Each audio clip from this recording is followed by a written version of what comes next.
les militaires qui ont été arrêtés vont répondre à leurs actes, mais aussi Alain Siwaku, là où il doit se mettre dans la tête qu'il sera arrêté. Et tous ceux qui sont derrière lui, de loin ou de près, seront traqués et arrêtés.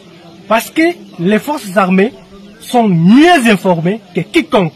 Nous tenons à informer à la population que nous n'avons aucun problème avec les compatriotes qui ont accepté de servir le pays à travers le mouvement qu'on appelle communément Wazalendo. Il faut faire la différence entre les Wazalendo, qui d'ailleurs ne s'attaquent pas aux forces armées, et le Maï-Maï, qui sont à la recherche des armes dans cette zone pour tracasser la population, pour former un mouvement insurrectionnel contre la République. Et sachez que la patrie ne pardonnera jamais le traître. On ne peut pas accepter qu'au XXIe siècle, un député de son rang ait des mouvements insurrectionnels, crée des mouvements rebelles. Et c'est condamné même par notre constitution. Nous tenons en garde les jeunes troublés qui continuent à l'appuyer, à le défendre. Alain Siwaku a affaire avec la justice militaire. Et ce n'est pas la première fois.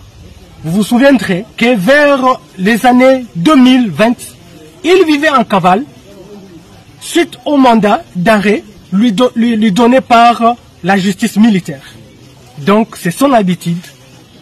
Et cette fois-ci, quels que soient les motifs, quelles que soient les raisons qu'il est en train d'invoquer, qu'il y aurait un problème privé entre lui et le porte-parole, je tiens à lui rassurer qu'il sera arrêté. Et le porte-parole n'est pas le commandant secteur, pour son information. Le porte-parole, c'est la voix officielle de l'armée. Et tout ce qu'il parle ne vient pas de lui, vient de l'armée, avec l'autorisation de sa hiérarchie militaire.